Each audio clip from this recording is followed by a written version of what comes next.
What's up, everybody? Welcome to the video. Pennell here, breaking down the Goodyear 400 at the track. Too tough to tame or Lady in the Black, whatever you want to call it. Either way, we're at Darlington Raceway for a throwback weekend, and I absolutely love it. Some of the paint schemes are just so good here. Kyle Larson, I think, kind of leads the way this weekend. We have to let me know your favorite ones down below. But Darlington's a great track. It reminds me of Homestead. You have to conserve your tires. You can ride around the wall here. The best way to do it.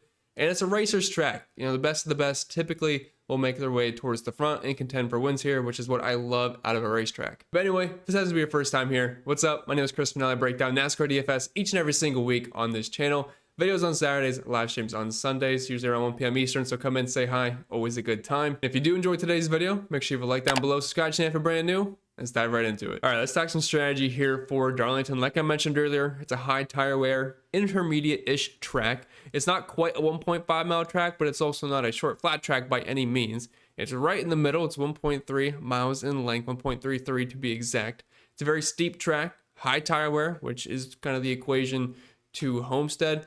I also don't mind looking at some of the Dover stats. I realize that's a concrete surface, but it's also steep, high tire wear in nature, and I do think there is some overlap for the drivers that are good at Dover that are pretty good here at Darlington. But we're running the same tire code as Las Vegas earlier in the season, Homestead a few weeks ago, and then both Darlington races last year. So let's try to think of who's the fastest drivers at Las Vegas and Homestead this season. Well, Ryan Blaney's the first one that comes to mind. He was incredibly quick in both.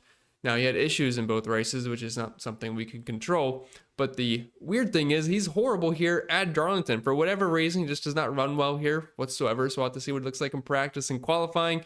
But based off of some of the data that we've looked at this year and speed we've seen at intermediate tracks, we would think, hey, Ryan Blaney, probably going to be quick. Kyle Larson, the one that comes to mind. This is a perfect track for him. Tyler Reddick, William Byron. It's probably going to be the same faces that we typically see. All right, so looking at our visual, a lot of the drivers I just mentioned are going to show up here in the top right. So we're looking at the best drivers for driver rating and average running position here at Darlington. It's a 6-race sample size in the next-gen era.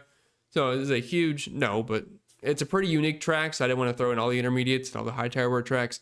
But if you look at the very tippy top right, those are going to be your elite drivers. And we have William Byron at the very top, Tyler Reddick, Denny Hamlin, Kyle Larson, Joey Logano, Christopher Bell, and Bubba Wallace. Now, Bubba Wallace is someone that's really impressed me so far this year. He has had a ton of speed at every single track, whether it's a short flat. The intermediates, he's also been very quick. He's been in contention, and he was in contention at Martinsville last weekend. They finally priced him up a bit. We'll talk about that when we go driver by driver. But Bubba Wallace, someone has been very, very impressive for me to start this season. So if we can get some more consistency out of that 23 team, I definitely think they have potential this year. But yeah, I'd be very shocked if we don't see Larson, Hamlin, Reddick, William Byron contending for the win here. There might be a couple other guys that kind of throw their hat into the ring with Ross Chastain, maybe. Keselowski's been so bad this year. I'd be kind of shocked if he does, but can't throw it out. And we had a better run from Ty Gibbs last week. I know he still got spun out from Tyler Reddick, but we did have some top 5 potential out of him for a decent chunk of the race. So he might be back a little bit. He led some laps last year. I believe he finished P2, so we'll have to see what that 54 team brings to the table on Saturday. And I forgot to mention, we do have 293 laps this weekend, which is a pretty good chunk of dominator points. It's a little bit more than Homestead. Obviously not quite as much as Martinsville, so you don't absolutely have to jam in 3 dominators like we did last weekend. So I would say typically just 2 to 3 at a track like this, and you should be good to go. And finally, moving on to the driver by driver breakdown, I did mention one thing first. It's a free video, guys. Yeah, let me do my plug. Gotta feed the dog. But if you want to join the best NASCAR DFS community out there, and I guess that will be now since that is now in full swing, I do cover both. You can check out the link down below in the description or the pinned comment for the Patreon. If you're a new user, you can try it out completely free 4 weeks. So there's absolutely no reason not to try out all the tools that I do have to offer. And I won't sit here and mention everything. If you want to pause or take a screenshot of this, be my guest. But there is a ton of content that I put out every single week for trucks, Xfinity, and the Cup Series, also the optimizers for both, and on FanDuel, and the contest sim tool, which is probably the best thing we have to offer. Most places are going to charge an absolute fortune, but you can get all for a pretty fair price point, and you can set up to 5,000 lineups at once. And the cool thing is you can customize it to whatever kind of contest you have and you're playing in, whether it be cash games, large field tournaments, or maybe even small field single entries. You can completely style it to your own liking, and it'll help you find the lineup stack up the best in tournaments and which drivers offer the best ROI before the slate starts. So if you want to come in, check out all the content, check out all the data. I mean, data is the most important thing, and I absolutely have an abundance of that for NASCAR and also the MLB as well. So check the link down below in the description or the pinned comment, and I think you'll like what you see. All right, it's now the next day. Practicing qualifying just concluded, and just eyeballing it here. I obviously have not yet projections or anything that'll be in the Patreon later this evening, and then we'll talk about it in the live stream tomorrow afternoon. But this looks like a very chalky slate, just because I think at each price range, it looks like we have some very obvious plays. So if you're playing cash games, I think there's probably a lineup or two that you'll be able to build pretty easily. And then for tournaments, that means there's easy ways to pivot off of that. And we'll go through this here. This is obviously my first look, so we're just going through this together. But I do want to look at the practice results with you guys. Now, we can look at consecutive lap averages, but let's head over to the lap by lap data. Now, I want to mention the less laps you run, the better your times are going to look, because Darlington is a track that eats up your tires. And if you run 14 laps, you just don't have the chance to fall off. Like, you run this stint, which is nice, but if you have these other guys that are running really deep into runs, their times are just going to fall off more. So obviously John Nemechek's a bit inflated here. He had an issue in practice, but so just like we said a couple of weeks ago, make sure you use context when you look at this type of data. And I do have this sorted by the best average from the lap by lap data and in each group here. So we have group A from here, and I do think we need to differentiate the two, because obviously if you go out early, it gives you a bit of an advantage. Group B, they get the better race conditions when they're out there, and a lot of the good drivers were in Group B anyway. But from Group A, I mean, it looks like Brad Keselowski, Josh Berry were probably the most impressive, but I'll be honest, this group is pretty weak overall. I don't really see any race-winning contenders in this one. I mean, Bowman's in the very back. He's been really good this year, but he'll be an obvious DFS play. But other than that, I mean, there's just... I'm not talking DFS-wise. I'm just talking like cars that I expect to be up front, potentially winning this race. It's not too impressed with Group A, but Group B definitely gets a bit beefier here. So we have William Byron up at the very top. He put in the poll. I think he's got one of the best cars this week. And if you looked at the strategy portion of this video in the very top right, who was up there? William Byron backed it up in practice, backed it up in qualifying. Very impressed with that car. SVG, I don't know what's going on here. He did run less laps. And so did William Byron. He wasn't quite in the 30s, but since we saw that really strong qualifying lap, I don't think there's any concerns about that. SVG, I don't know. He's so bad this year. I thought he might have some potential last week. Obviously, that was not the case. Kyle Larson, Ryan Blaney, Tyler Reddick. These are names you'd expect. These are names you would just forget SVG is here. These are names you'd expect to potentially win this race. So a little bit more impressed with this group. Guys like Denny Hamlin, I always say this for him. I don't usually get too concerned about practice times with him. So I think we kind of saw what we would expect. I mean, I think a lot of the big dogs did end up practicing well. They just happen to be in that second group, so their times are going to look a little bit worse. I think pretty much all these guys were in Group A, so they get a little bit inflated. So that's something we have to keep in mind. So let's head over to the driver-by-driver breakdown. We'll start with the 10K group first, and we only have 3 drivers this weekend. So like I said, it should be a pretty chalky week because you can kind of play whoever you want. At least that's what I'm getting from an eyeball test here. But Kyle Larson's going to be the top play. He is very good at Darlington. He's very good at Homestead. Very similar tracks. He was fast at Homestead. He was fast at Las Vegas. They're using the same tire. There's no reason not to like Kyle Larson here. Not concerned about these early lap times. He was really strong late into the run. And while he has had some issues here at Darlington, I mean, wrecks happen. This is a track that there's a reason it's called the Lady in the Black, or the track too tough to tame. A lot of these drivers do run into issues here. Like if you're looking at the average finishes, you're not seeing anybody with like a 2.5 or a 3.6, something you'll see at Martinsville. There's some carnage in these races, but Kyle Larson has been the best dominator, and he obviously crushes these style of tracks. So I mean, he's probably the number one play on the board. I'm assuming projection wise, he will be at the top. Now, if you're looking for pivots off of him, Tyler Reddick, Denny Hamlin, they both make sense. They can be potential dominators. Now, once we dip into the 9K range, William Byron is going to be our obvious number one potential dominator just because he's on the pole, really strong practice. He's very good at Darlington. So, yes, I like him, but just specifically talking about this 5-figure range, Reddick and Hamlin, both guys that I think should be very strong. They should be top 5 contenders, and they have better track position than Kyle Larson. So I would say dominator-wise, at least in the first portion of this race, they have an outside chance of potentially getting around William Byron and being the early dominator.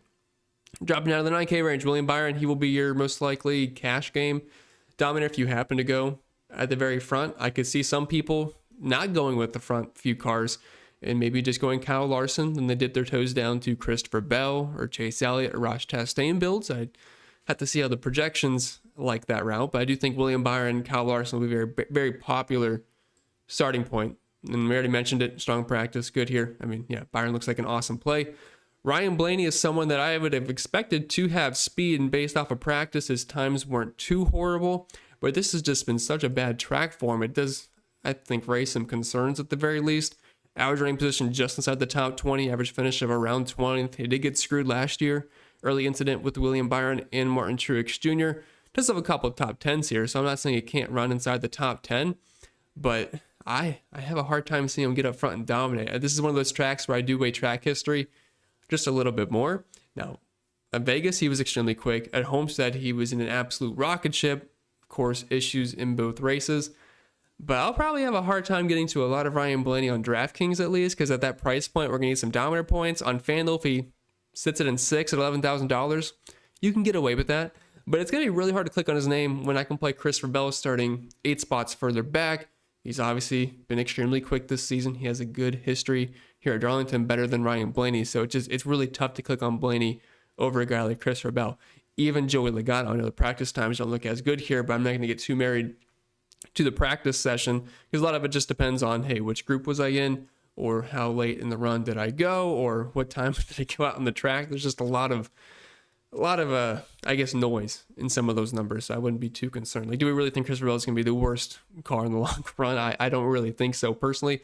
Both these drivers are good here at Darlington. They offer some PD. They make for some really, really solid FanDuel plays, I think.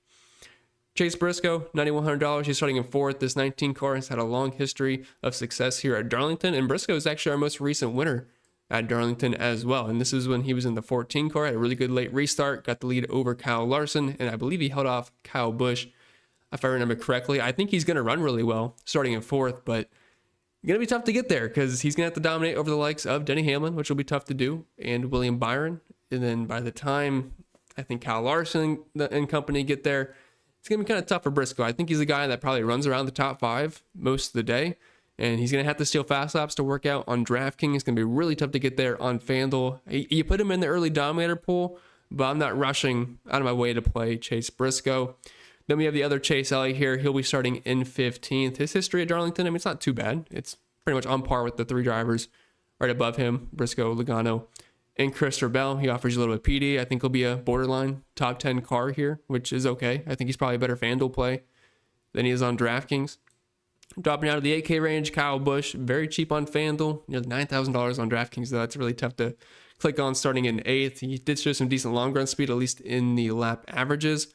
But I do want to take a peek at the practice results here. I forget which group he was in. I want to say, yeah, it was Group B. And I mean, it wasn't too bad stacked up in that stronger group. I do think, though, Denny Hamlin, he'll be quicker. Bubba Wallace probably ends up being quicker. Ross Chastain will probably be somewhat closer. So, like I said, not getting too married to these practice times. I just feel like I'm not going to be able to get to him, to be honest. It's really tough starting in 8th and nearly $9,000 on DraftKings for a guy that I just don't see having any dominator potential. Much rather click on Ross Chastain. He'll be starting in 25th. And this one team, even if they don't bring a ton of speed sometimes, strategy-wise, they tend to make it work. They made it work at Martinsville. I believe they made it work at Las Vegas. They just happen to be on the right side of that quite often. But this has been a pretty solid track for him. Just have a couple of top 5s. And if I remember correctly, this was the race when he wrecked Kyle Larson out when they were both on the front row. And then he got scolded, if I remember correctly. But I like him on both sides starting in 25th. I think Ross will be a very strong play. But Wallace, well, let me talk about Alex Bowman first, because I think Chastain and Bowman fall under the same category as chalky PD plays. Bowman, much more, rather than Ross Chastain. I think Bowman will probably end up being, if he's not the highest owned driver, it'll be very close. We'll have to see what Kyle Larson ends up coming in ownership-wise, but it's very easy to click on Bowman, because this is not like Martinsville where we need an 11,000 driver and maybe 2 others in the 10K range. You can pick one 10K guy or maybe even just one 9K guy and start your lineup stuff with that. So very easy to click on Bowman in this mid-range, and he'll just be easy chalk. So I don't really think I need to go too in-depth there, especially on FanDuel. I mean, he's free. And then Ross Chastain in a similar boat. So Bubba Wallace will be the pivot off of that. In the strategy portion earlier, I talked about the speed that Bubba Wallace has shown so far this year at similar tracks and just in general. He has been very good. And if you're looking at his Darlington numbers, this has been an incredible track for Bubba Wallace. 1 top 5, but 4 top 10s in 6 races. I know he's starting in 5th, but I think you do have to put Bubba in that dominator group. I know he's not priced like the other guys, but the speed we have seen this year, he should honestly probably be in the 9K range with Chase Elliott, Chase Briscoe, maybe even above a guy like Joey Logano, honestly, with the speed he has shown. So he'll be a pivot over there. Probably won't feel so good starting in that 5th place position, but if he happens to get up front, steal some fast laps and finish within the top 5, which he has shown he has the potential to do so far this year. He did show some decent speed in the long run in practice. Don't hate it. Obviously, a ton of risk there. Chris Buescher starting in 14th, $8,100. Kind of in a similar boat to Kyle Busch. Just tougher to click on, but he is a bit cheaper. So I'll definitely have more Chris Buescher. He offers me more place differential. And if you're looking at his speed at Darlington in the next gen era, he's usually been like a top 10, top 15 contender. So I can get with some Chris Buescher. Only in tournaments. Brad Keselowski was one of the most impressive drivers in Group A. So starting in 20th, I know he's been so bad so far to start this season, but he at least qualified better than he has been. He showed some speed in practice. 4 top 10s here, won this spring race last year. Obviously, Tyler Reddick kind of got killed, and it did benefit him.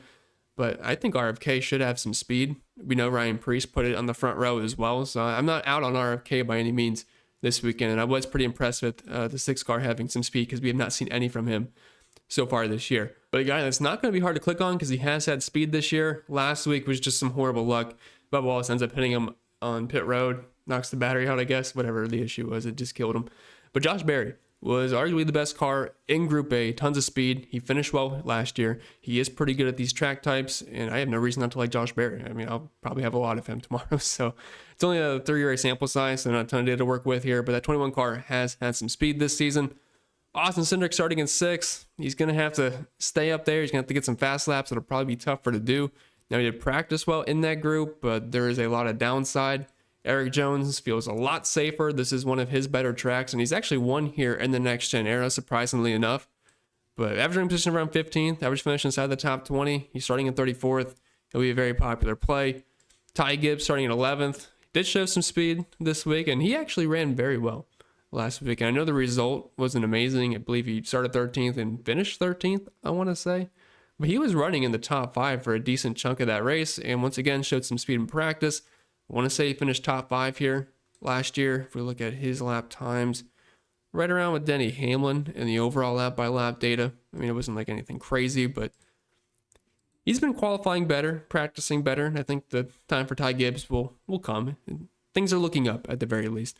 I don't hate Ty Gibbs in the GPP, but Eric Jones and Josh Berry obviously are a lot safer. Ryan Preece, I don't think I'm going to be able to click on Ryan Preece starting in 2nd. I mean, if he ends up dominating over William Byron and Denny Hamlin at the very beginning of the race, I would be extremely shocked. I'm not going to completely rule it out. You throw him in the cheap dominator group, just throw him in, because at the very least, there's potential for it, but I doubt you really get to him much. Noah Gragson feels a lot better starting all the way back in 26, personally. Carson Hocevar, I wish he qualified worse starting in 13th, but I would probably put him in that Ty Gibbs range where they both have top 10 potential. But tons of risk with both. I mean, we know both have a ton of issues each and every single week, it seems like. Dropping down to AJ Allmendinger, kicking off our 6K range. He'll be starting in 22nd. Like I said, we're using the same tire as Vegas and Homestead, and Dinger was really quick in both of those races. I kind of want to look at his lap data a little bit more if I can find him. So he was in Group A, ran 31 laps. I'm going to just pretty much forget that Nemechek is there. So he looked kind of mid overall. But let's keep in mind, he wasn't exactly the best in practice. In the lap by lap data, he was all right at Las Vegas and Homestead. His consecutive lap averages were absolutely horrible. I'm curious to see where those stack up. Yeah, pretty bad once again, but I do think Dinger should be all right in the race. I don't think it's just going to completely disappear. And if we're looking at his 2-race sample size at Darlington, average finish of 18th, running position of 21st. And with the speed he's shown this year, it makes you feel a little bit better. So I don't hate going to Dinger. Daniel Suarez will be higher owned starting in 30th. But I do think Dinger is not bad for a GBP pivot. Like I said, Suarez, like, if you land on this range of cash games, you can play him. He's starting 30th. He'll probably be able to move up. He's actually had some decent speed at the intermediates this year, although some of the finishes are not there to show for it. McDowell starting too high up for me. Ricky Stenhouse, he's in the player pool. Just wish he was cheaper at $6,500. He could be a fringe top 20 driver, which is okay, but I would prefer probably get the Suarez, maybe even Dinger. Austin Dillon starting in 23rd, pretty good at the tire wear tracks, and he has had some decent runs as of late. And if you're looking at his Darlington stats, 4 top 10s the past 6 races. It's not a bad track for him. So I think it puts him in a similar category, probably as Homestead. He was starting further back then, but I do think he'll probably be around a fringe top 20 guy. Justin Haley starting in 21st. He's very hot and cold here. He has one good race, then he has a bad race. His history is great. The average finish at 15th, running position of 24th though, so he gets a little bit lucky finish-wise compared to where he's usually running, but 3 top 10 finishes. I mean, he's going to project just about the same as Austin Dillon, so honestly, you just kind of flip a coin at that point. I don't think I can play Gilly in 12th or Zane Smith in 16th. I would like to. They run well, but if they were starting in the 20s, I'd prefer them over probably like Austin Dillon and Ricky Stenhouse, but those starting positions are pretty rough for a track that can induce some randomness. Austin Hill, kicking off our 5K range. He'll be starting in 37th. Practiced pretty poorly. He'll be in the 33 car this week. He was one of the slower cars in group, I believe. Only ahead of Cole Custer, Cody Ware, and JJ Yaley in the lap-by-lap data. So I'm not expecting much out of Austin Hill. Of course, if you get some DNFs, he'll be able to move up. I don't think the speed's going to be anything like we see from him in Xfinity. Cole Custer in 31st. He looked pretty slow. Same with Riley Herbst. Nemechek, obviously the practice times looked incredible, but he barely ran any laps. SVG, I think, is pretty much unplayable at this point. I mean, whether he shows speed in practice or not, he's just really bad during the race, and obviously he had 0 speed in qualifying. Ty Dillon's honestly not been too bad. I feel like we should probably start playing a little bit more Ty Dillon. The speed isn't terrible. Teammates with AJ Allmendinger, and he's had some speed, so I guess it's carrying over a little bit. So I'm not going to rule out Ty Dillon just because of how cheap he is. Like, I don't think there's really any reason SVG should be more expensive than Ty Dillon. I mean, I don't really understand why, unless just some road course data is pulling over from DraftKings, whatever it is. And then Cody Ware and JJ Yaley will probably be liabilities out there on the track, and it's probably not going to be too pretty speed-wise. So with that being said, that's all I got for you guys this week, so I hope you enjoyed. If you did, make sure you leave a like down below, subscribe to the channel if you're brand new. If you have any questions, comments, concerns, leave them down below. I'll be more than happy to answer them. If you want to check out all the extra content over on Patreon, you know where to find it. Link can be found down below. Hopefully I'll see you on the live stream tomorrow. Wish you all the best, and I'll see y'all next time.